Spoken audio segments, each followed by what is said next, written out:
New method live. I am so excited that you're here on whatever platform you're catching us. Today, we're talking about a really important topic. We're talking about stomach bloating and food baby. And if you're listening, you probably know what I'm talking about. You know what I mean when I say bloating. You know, some of you call it food baby. I used to name my food baby because it was such a known thing in my house that after I ate, I used to have food baby. Not anymore. And you know that feeling when you feel like you look pregnant, whether you're a man or woman, you just look pregnant. And after a few really uncomfortable hours, it magically goes away. And then it comes right back after a certain meal.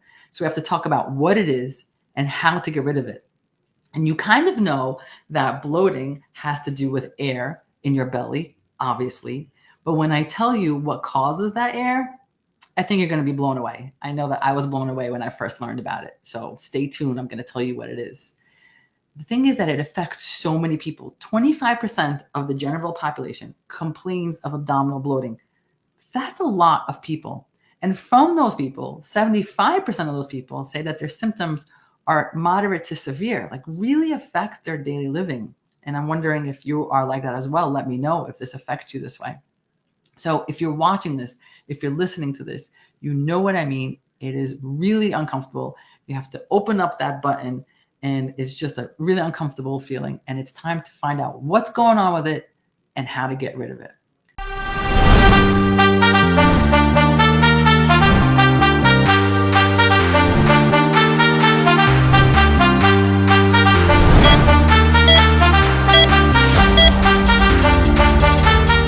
So before we dig in, let me tell you how you can reach me and my team. So if you're watching us live, let's go. Drop the word live. Let me know that you're here. Let me know that you're alive.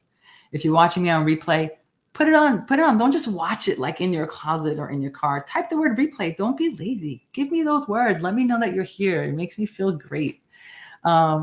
And any platform, if you type the word change, it lets my team know that you want a copy of the show notes and we will send it over to you. If you're watching us on YouTube, don't forget to like and subscribe because it just makes me feel happy, please. I work really hard on these. I spent hours putting them together for you. So it's great to get that feedback with that like or subscribe.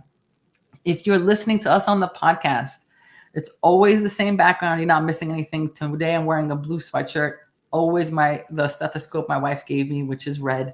Other than that, I look as fabulous as ever. So you're not missing anything out on the podcast. No matter what platform you're on, make sure to follow us on Instagram because we're funny. My team is funny and, we make you laugh. And no matter where you are, please share this with the people that you love so that they can become the game changers in their life. And in case you don't know who I am, my name is Efrat Lamandre. Everyone calls me E or Dr. E, whatever you feel like. And I invented the new method where we empower people to realize that their symptoms are not in their head because you always knew there was a better way. Let's jump in. Let's jump into food baby and abdominal bloating. And wherever you are, join the conversation. Send us a message. Even if you're watching this a week later, 2 weeks later, a year later, we are looking for your comments. We love your comments. So just write whatever you want, as long as it's nice, not whatever you want. Okay, nice things. Tell us, what it's like for you. So let's talk about food baby, abdominal bloating. You go to the provider, you go to your doctor, your clinician, and you say, hey, I have food baby. Okay. After everything I eat, I get this abdominal bloating. And they usually say, okay, maybe you're eating too fast. Maybe you're chewing too much gum. Maybe you have IBS. Maybe it's in your head. Maybe it's anxiety. They say, take some fiber or take some medications. And you walk out and you're like, yeah, but what is it? Like, what's actually causing the food baby? What's causing this abdominal distension? So that's what today's talk's about. But before I do that, I have to take a minute and let you know, if this is your first time kind of looking into it and you've had abdominal distension, bloating for some time, the first thing you need to do is you have to go to a medical provider first, because there are certain medical conditions that are quite serious that could cause abdominal bloating. So you go to your GI, and then you go, if you're a female, you go to a GYN, gynecologist as well. You have to rule out pathologies first, okay? Never self-diagnose. Then when you go to them and they tell you everything is fine, then you come right back here and I'll tell you what it is. Okay. But always do that first. Okay. So if you've never been to a specialist, go to a specialist first, GYN, GI, let them know about the bloating, let them run their usual test. And if they say everything is fine, perfect, then you're in the right place. For everyone else, food baby may not be life-threatening, but it's certainly bothersome. So let's get down to it. Let's get to the root cause and let's figure out what your body is trying to tell you when you have bloating, when you have distension. What's going on? So here's the thing that's going to blow your mind. It blew my mind when I first learned it. The thing is this: when you have food baby, when you have bloating, when you look down and you can't recognize that belly, that air that's in there, you didn't produce it. Your body did not produce that air. The bacteria that live in your body produce that air. When you look down and you see food baby, bacteria in your body just had a party and released a lot of gas, and you weren't invited to the party, but you're hosting the party. That's what's happening. Okay, so it's the bacteria in your body causing that gas. So now we have to figure out, why is the bacteria in my body causing all this gas? And why is there a party I wasn't invited to, but yet I'm hosting it and paying for it? This doesn't make sense. Now, if you don't know anything, right, what I talk about all the time, you have to know that I talk about the microbiome. And if you've never heard the word microbiome, I need you to go listen to my other talks, my other lives on YouTube, podcast, and get to know about the microbiome. But generally speaking, there's a whole world of bacteria that lives inside your belly. And it's really important that they live there because we cannot function without them. But there has to be a balance between good and bad bacteria, and the bacteria have to stay in the right place. So if it's imbalanced or in the wrong place, we have the wrong kind of bacteria, there's going to be a party inside your belly that you are not invited to. So let's talk about what causes these imbalances. What can cause my microbiome to be so imbalanced to make me feel so uncomfortable to have this much food baby? So something you might be familiar with is something called SIBO or SIFO. So let's start with that. SIBO is small intestinal bowel overgrowth. Bacterial overgrowth, small intestinal bacterial overgrowth, SIBO. So that's when bacteria travels up to the small bowel and it's not supposed to be there. And so you have bacteria that's not supposed to be lower in the large intestine. It goes up to the small intestine and now it's in the wrong place. And when we eat, the bacteria is like, oh, cool, thanks for the feast, and starts producing gas in an area that is not supposed to be produced. So that's problem number one, SIBO. But there's also SIFO, which stands for small intestinal fungal overgrowth. So sometimes you can actually have fungus that goes into the small intestine, like candida. And that is also something alive, just like bacteria. And so when the candida gets fed, it also can produce gas. So you have SIBO, you have SIFO. This is just the beginning of this conversation. And those two conditions can cause gas. And we're going to talk about how those conditions happen in a moment. The way to diagnose if you have that, SIBO is it's a super simple test. It's a breath test. You breathe into something and it lets you know if you have SIBO. And the way the test works, I think is really cool, is they make you drink something that's going to force the bacteria to produce gas. So it's either going to produce hydrogen or methane, and then you're going to blow out into this bag and collect the air. And if that air has methane or hydrogen, which is basically bacterial farts, I can't believe I just said that out loud. If it's in there, that means you have SIBO. So it's a pretty easy test to find out. If you have SIFO, which is the fungal, it's a little trickier. You have to do an endoscopy and take a piece of it, like a biopsy, to see if you have that. Either way, we're now talking about something SIBO, SIFO. What is all this? The point is there's an imbalance. There's bacteria growing in the wrong place. So what causes this imbalance? A lot of things, but let's start with a list. Let's start with antibiotics. Antibiotics can absolutely cause this imbalance. We need antibiotics. I'm not against antibiotics. I use it if I need to, and I'm going to tell you a little bit more about that in a minute. And there's no doubt that we need antibiotics. The problem is we overuse them. It's in our food. It's in our milk. Anyone of my generation, we probably got a lot of antibiotics when we were kids. Every time the doctor said, give them amoxicillin, they did. And so many of my peers and my contemporaries still come to my office or their doctor's office and say, I have a cold for one day. Can you please give me antibiotics? Okay. And so they're getting all these antibiotics and they keep asking for antibiotics when you have a cold. If you're one of those people, stop doing that. Stop asking for antibiotics every time you have the sniffles. Okay. I don't want to go into this. It gets me very passionate, but stop asking for antibiotics every time you have sniffles because it's going to mess with your microbiome. Only use antibiotics when you need it. And if you're my patient at EG Healthcare, you know that I try not to write antibiotics unless we really, really can prove that you need it. Why? Because I care about your microbiome and I don't want you to have an imbalance. Because antibiotics, they don't just go in and kill the one thing. They eradicate everything in their way, causing a big mess in your belly. So use them sparingly. Here's the other drug that's very commonly used that can also cause an imbalance. Antacids, your Nexium, your Prilosec, your Protonics. If you're on that because you're like, hey, I have heartburn, let me take this medication. It calms down my heartburn. Guess what else it does? It changes the pH in your microbiome, which then changes everything inside of it. And it changes the balance. Bad bacteria start to grow. Good bacteria is not thriving. And so, yeah, your heartburn is gone. But guess what? Now you have SIBO or irritable bowel or a whole other mess. So if you need to take an antacid, it should always be temporary. It should not be lifelong. You should find out why you have the heartburn instead of medicating for it. All right. So antibiotics, antacids, huge players in microbiome issues, which will then cause that uncomfortable bloating. So consider that. Something else we need to talk about that can cause bloating is H.Pylori. H.Pylori is a very common bacteria. It's super common in the world. Some people have it living inside them with no issue at all. God bless you, you're lucky. And some people, it can cause a lot of issues for. Why? Because it's a bacteria that's not supposed to be there. And every time you're feeding it food, it's having a party, it's producing gas, it can cause bloating, it can also cause ulcers. So for some people, it really needs to be removed.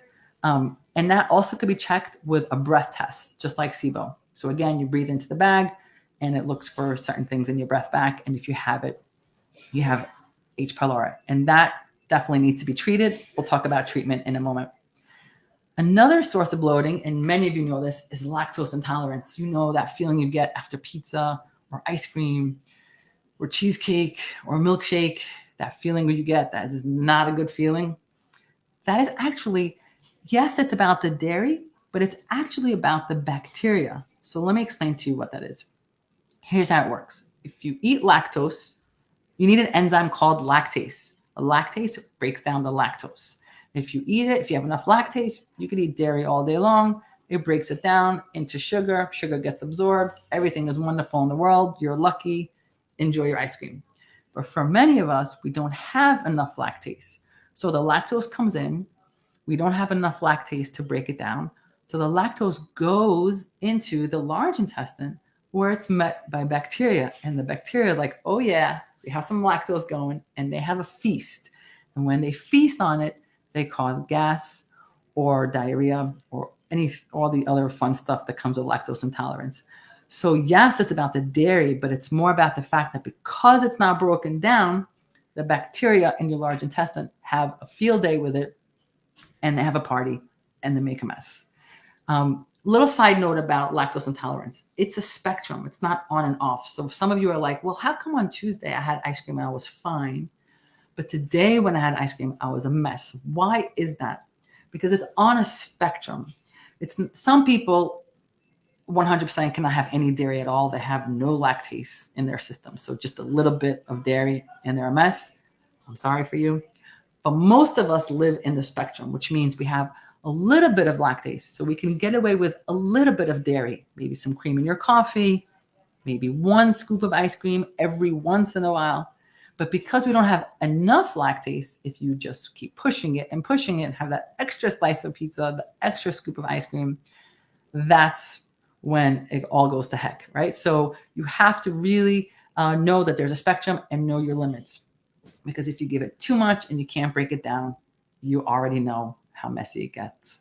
I'm going to let it go. Another big player in bloating is sugar alcohols. I didn't write it here. Sugar alcohols are the sweeteners that you have, the xylitol, the mannitol, the sorbitol, anything that's sugar-free but still tastes sweet is usually sweetened by something called a sugar alcohol. So your diet sodas, diet candy, diet ice cream, diet cookies that say sugar-free, sugar-free, sugar-free, yet they're so tasty, they're filled with these sugar alcohols. And sugar alcohols cause bloating in much the same way as we've described before. So if you're eating regular sugar, it gets digested in the small intestine, gets processed, everything is fine. Sugar alcohols don't get digested in the small intestine. They go into the large intestine. And once again, the bacteria have a field day with them. And then they create gas. And again, for many of us, it's a spectrum. Some people can not handle any sweeteners at all. They immediately get the food baby. And some people can handle a little bit, but if they have too much sugar-free things, they get that big food baby. So this is one of the things, if you're one of those people who eat a lot of sugar-free stuff and your belly's always bloated, take a look and see if you get it after having the sugar-free stuff. Sugar-free, but full of the other stuff. Okay, so now we know what causes bloating, what causes food baby. It's bacteria. You either have too much of it or it's in the wrong place, right? So let's do a quick recap because you know it's my favorite. So if it's in the wrong place, it could be SIBO. Fungus could be in the wrong place, SIFO. You could have the wrong type of bacteria, like H.Pylori. And you can have lactose intolerance or sugar alcohol intolerance. So we need to be aware of the causes. But now the question is, I got it. It's bacteria-y. I'm terrified, a little bit disgusted. What am I going to do? So how do we treat it? So it all depends on which of those things are causing your bloating, right? So you can't just say, how do I get rid of the bloat? We have to say, what caused my bloat, identify it, and then get rid of that thing. So for example, if you're just lactose intolerant, then stop eating lactose. If you're just sensitive to those sweeteners, stop eating the sweeteners. I'm a genius. I've cured you. But if you're talking about a microbiome issue, SIBO, SIFO, H. pylori, or just kind of like, it's not dairy, it's not the sugar alcohols, it's a lot of meals, then it gets a little trickier. Some people will say, hey, just take a probiotic. So I'm here to tell you, don't just take a probiotic, because if you just take a probiotic, what can happen is you can actually make a bigger mess, okay? Because now you have good bacteria, bad bacteria, it's a whole all big mess. Now you just added, what is a probiotic? More bacteria. And so for some people, they actually feel worse with probiotics. So don't rush to put a probiotic in. There's a method. So the first thing we have to do always is make dietary changes. Remove the offending foods. So for some people, it's as easy as going dairy-free. For some people, they have to go gluten-free. But for some people, they have to go a little bit more into the elimination phase, which is something called FODMAP, removing FODMAP. If you've never heard of it, look it up. I'm putting it right here on the screen, FODMAP. It stands for something really long. I'm going to say it, but you do not need to memorize it in any way. Nobody actually knows it without looking at it. So FODMAP, fermentable oligosaccharides, disaccharides, monosaccharides, and polyols.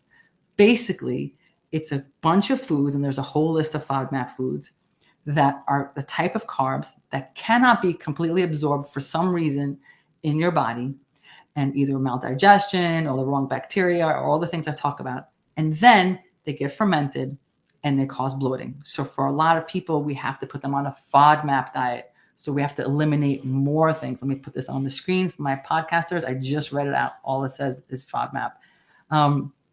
So you have to remove the things that are causing you the bloating, whether it's lactose, gluten, dairy, FODMAP, or some people need to be on an even tighter elimination diet. So while you're on that, now you have to start healing. Okay, so you're removing, and now you're starting repairing and replacing. So repairing means sometimes we just need some supplements to help heal the lining of the belly, like collagen, short chain fatty acids. It's okay if you don't really know what I'm talking about. Just know that there's an order before you get to the probiotics, okay? Remove the food. You have to heal with certain supplements. Some people might need digestive enzymes at this point. And some people actually need antibiotics or antifungals. Now, I know I just said antibiotics cause a mess, but if you have overgrowth If you have SIBO and there's bacterial overgrowth in your small intestine, or H. pylori that is like in your esophagus, you're going to have to get rid of it with some really targeted antibiotics. So sometimes you actually need that also during this repair phase, depending on what's going on. I recently, last year, had H. pylori. I tried without it. Eventually, I needed antibiotics. And then, of course, we repaired further. So I don't want you to be against it. I just want you to know it needs to be targeted. So you remove the offending foods, you repair the guts with supplements, medications if you need to. And then when it's all repaired, then you can talk about re-inoculating, which means putting those probiotics back in. Okay, so that only happens after. So the order is really important. So working with somebody who knows to put that order is really important, because if you just start probiotics right away, it's going to be a mess. So as I said earlier, if you have an overgrowth of bacteria and you put probiotics, it's going to be a mess. So make sure you work with someone who knows how to remove, how to repair and replace, and then re-inoculate before you start making more of a mess. So that's the beautiful thing about functional medicine. We don't just put a Band-Aid on it. We don't just throw antibiotics at you.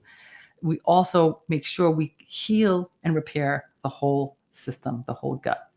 So just to recap, because you know it's my favorite, bloating, gas is from bacteria. It's in the wrong place, it's the wrong kind, or it's sensitive to foods. You have to find the cause, and then you have to cure it by removing, repairing, replacing, re-inoculating. And then some people say 5 R's, which is reintroduction. But the point is there's an order and how to get things right. And if all of this is confusing and it's a lot for you, of course it is. You're welcome to work with me and my team. This is how to reach us at The New Method, thenewmethod.com, in every platform. I look forward to hearing from you, to helping you become a game changer, because you always knew there was a better way. I look forward to seeing you soon. See you next week. Hey everyone, I hope you enjoyed this video on Food Baby. I know I enjoyed writing it. If you did, don't forget to like and subscribe. Check out our video last week on Hashimoto's. I'll talk to you soon.